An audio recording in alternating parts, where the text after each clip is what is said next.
कुंभार कन्येसोबत पार पडला श्री शिवयोगी सिद्धरामेश्वरांच्या योगदंडाचा अक्षता सोहळा।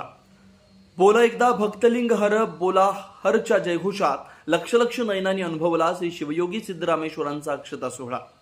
भाविकांनी सोलापूरचं ग्रामदैवत श्री शिवयोगी सिद्धरामेश्वरांच्या अक्षता सोहळ्याला लावली हजेरी। मंदिर परिसरातील संमती कट्ट्यावर कुंभार कन्येसोबत श्री शिवयोगी सिद्धरामेश्वर महाराजांच्या योगदंडाशी प्रतिकात्मक विवाह सोहळा पार पडलाय। इसवी सन 12व्या शतकात जातीपातीच्या बेड्या तोडून श्री शिवयोगी सिद्धरामेश्वर महाराजांनी दिला होता समतेचा संदेश।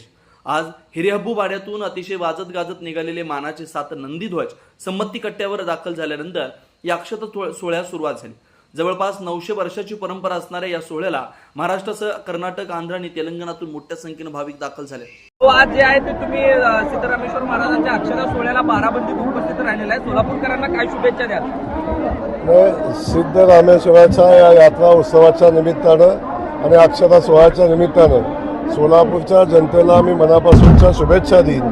खास करून सोलापूरच नाही तर महाराष्ट्रातून आणि महाराष्ट्राच्या बाहेरून सिद्धरामेश्वराचे भक्त या ठिकाणी आलेले आहेत आणि उत्साहानं या सोहळ्यामध्ये सहभागी झालेले आहेत। या ठिकाणी आल्यानंतर समतेचा संदेश सिद्धरामेश्वराचा घेऊन इथून लोक जातात आणि इथं आल्यानंतर एक शांती, समाधान या सोहळ्यामध्ये सहभागी झाल्यानंतर मिळतं।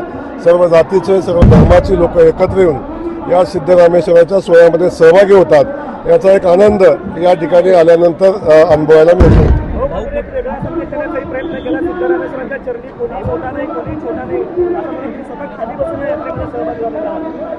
अरे भगवंताच्या दारात कोणच छोटा आणि कोणच मोठा नसतो। सिद्धरामेश्वराच्या या अक्षता सोहळ्यामध्ये सहभागी होताना इथं आलेला कोण VIP नसतो।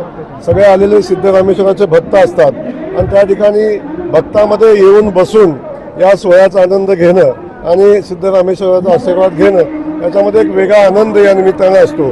तो आनंद VIP मध्ये बसून मिळत नाही, हे या निमित्तानं इथं अनुभूती घेतल्यानंतर लक्षात येतं।